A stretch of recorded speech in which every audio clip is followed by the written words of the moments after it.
Hello guys, welcome back to my channel, to our channel, should I say. If it's your first time joining us, thank you and welcome to the family. If you haven't seen the other videos yet, I suggest you go and watch it and so you can catch us to where we are now. Um, and also don't forget to comment, share, like, and subscribe. So spread the word so we can have more of us, the family, to grow. Um, so yeah, thank you very much. I'm going to talk about mental health. Like I said on the last video, I wanted to discuss this purely because of the stigma and the understanding and interpretation of it within the society all over the world. But before I get into it, I would just like to say mental health is a serious thing, and it affects all of us in many different ways. So you will see at times throughout this video, there will come a point where I will laugh about something.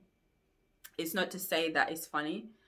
There is nothing funny about it, but my videos, I don't want it to be too serious because it's already serious. Life is already serious. Lockdown is doing all sorts to people. So I'm just trying to see the light way of explaining this without people feeling even more depressed after watching this video. Do you understand? So if I've said something that's incorrect and you have facts, I will kindly ask you to kindly comment in the comment section below. So that will help me as well. So I can learn. We learn every day. So I went on the internet trying to find out different definitions of what other people, how they would define mental health. I looked at NHS and I also looked at WHO. They explained it, but it was quite lengthy and broken down in different categories, which I think in order to understand it, we have to look at all those different categories, break it down, and then talk about it, which I think is quite long. We don't want to do that. So I'm going to just give my own explanation in a nutshell what I understand it to be. So I think is essentially a state of mind. Our brain have a way, our body have a way of rejecting things that it doesn't comprehend or is not supposed to be there, so it will fight it off. So the part of your brain that manages, that deals with emotional senses, you know, that how you interact in a society, how you go by your daily lives, all of that. So essentially get bombarded with pressure and information that it just can't deal with, and you just go into a meltdown, like a breakdown, a little bit like a computer. Think about overloading the computer, and then you keep getting information telling you no space, no space, no space, and you keep doing that. Or with antivirus, best one.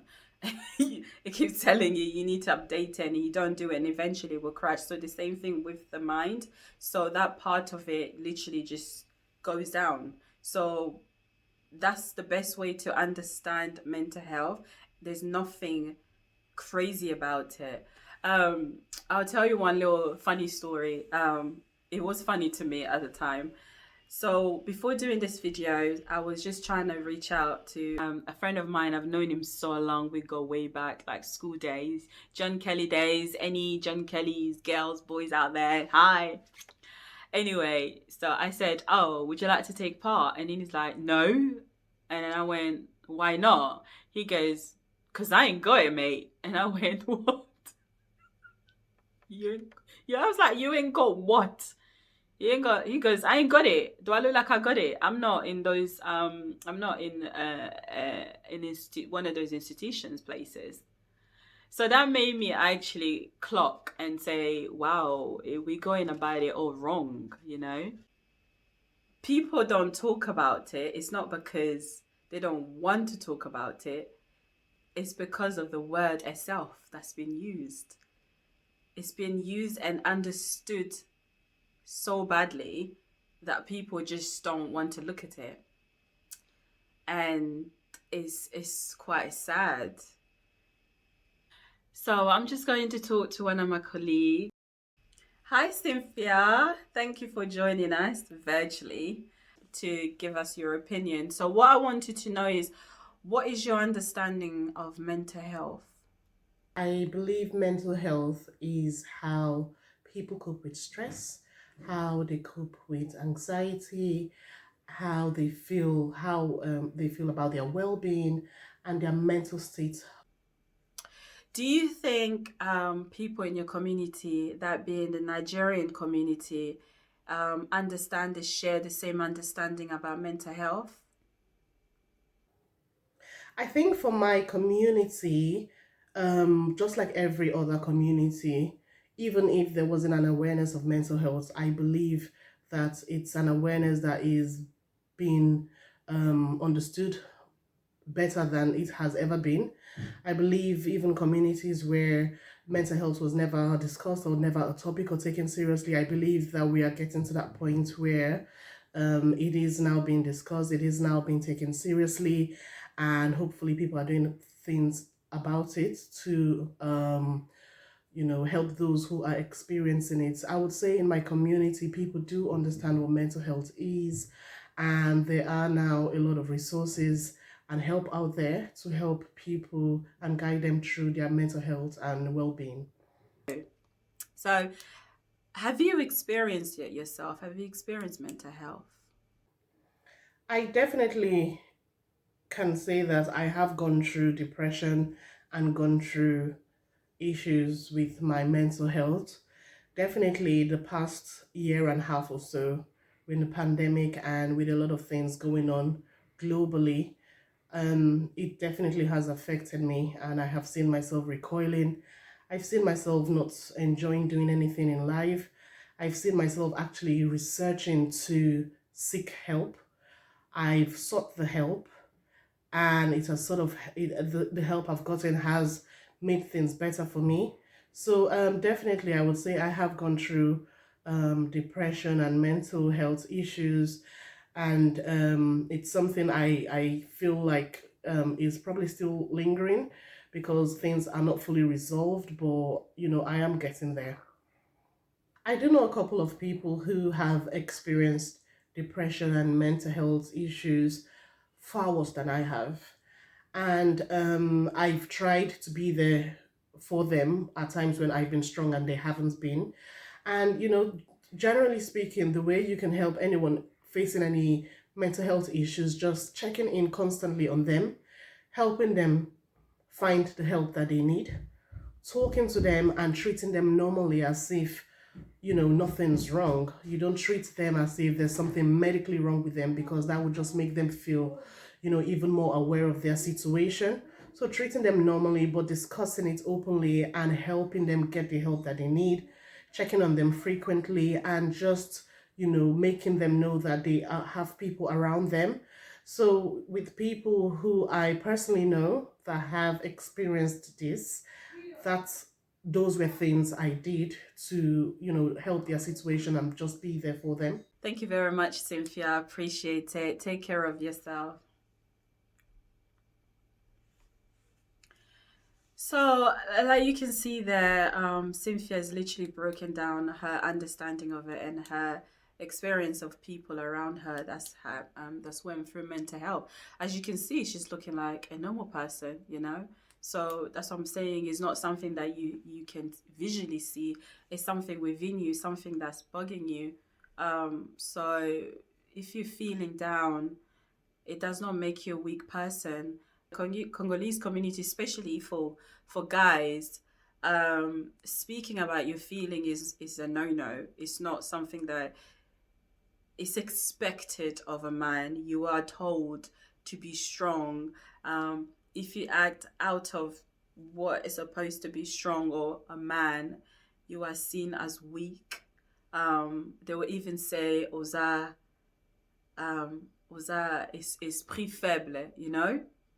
Talking about that, I'm going to go to a colleague of mine, my Italiano friend.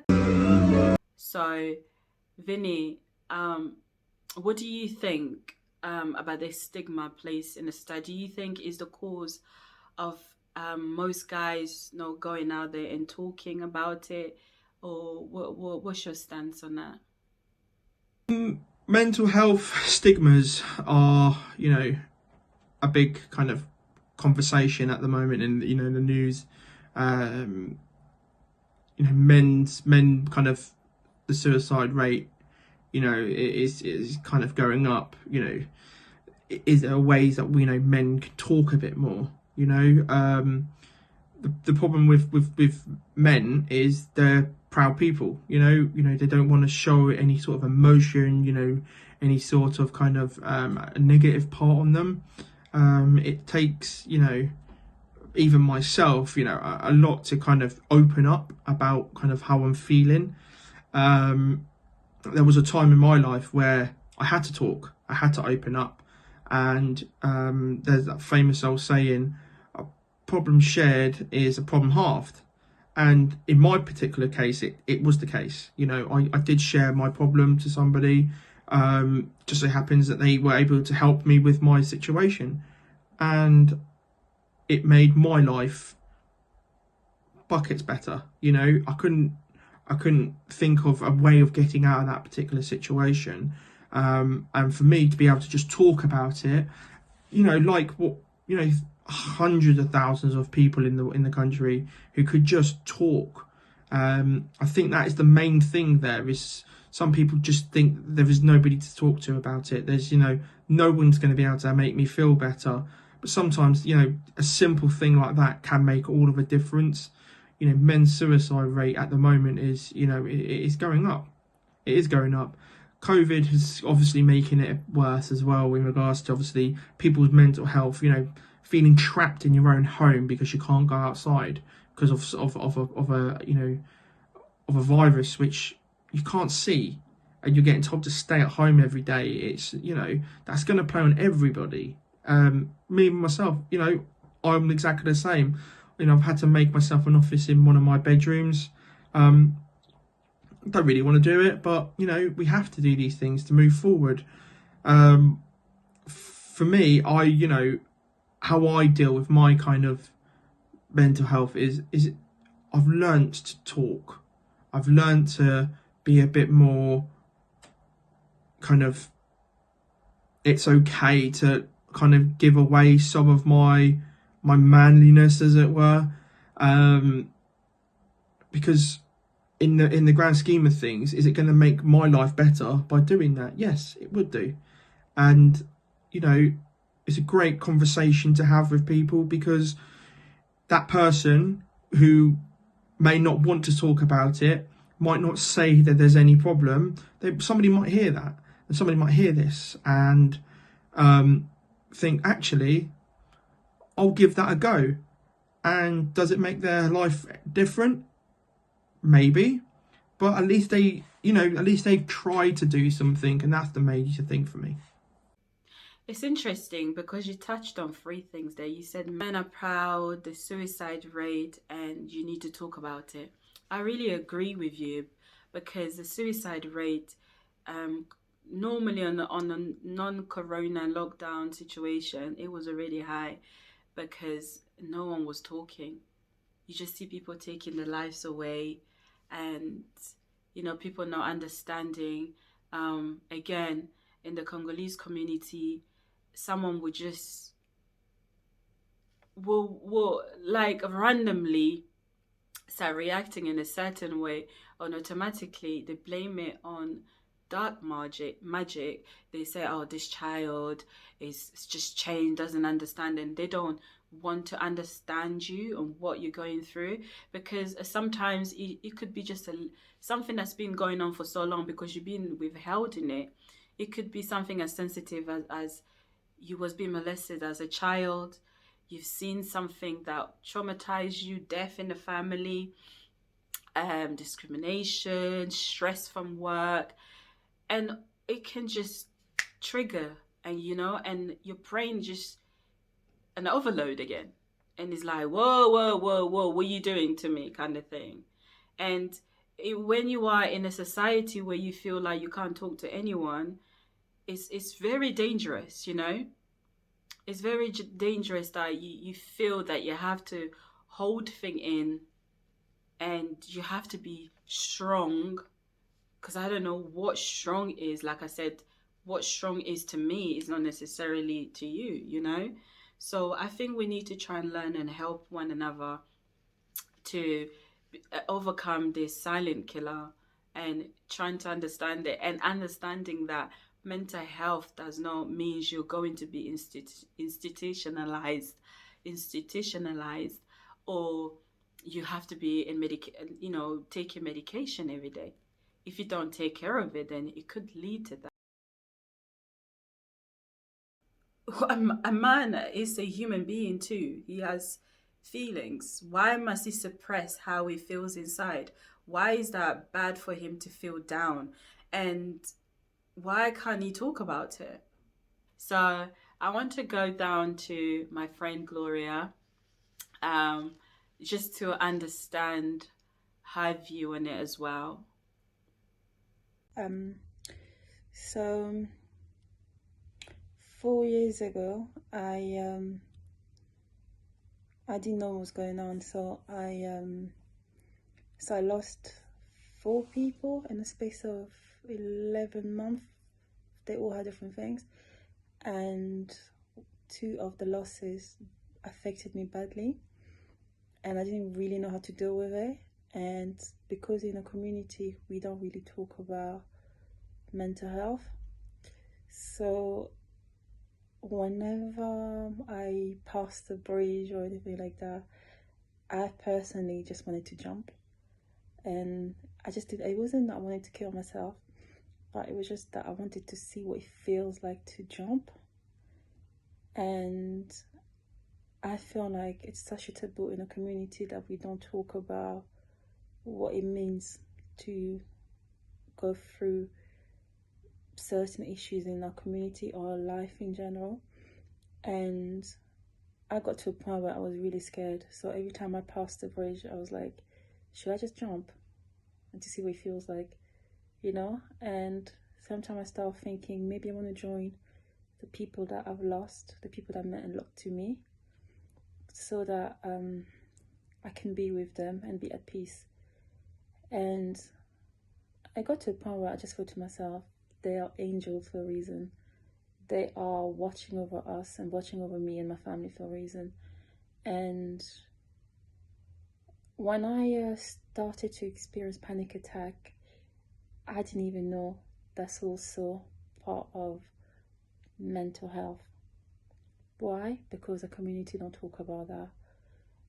My very first panic attack was the day that my cousin was murdered. And now I can talk about it, but when it happened, I couldn't. And I didn't even know what panic attack was. I know what triggered it. I know what started it off. It was the day that I found out he was gone.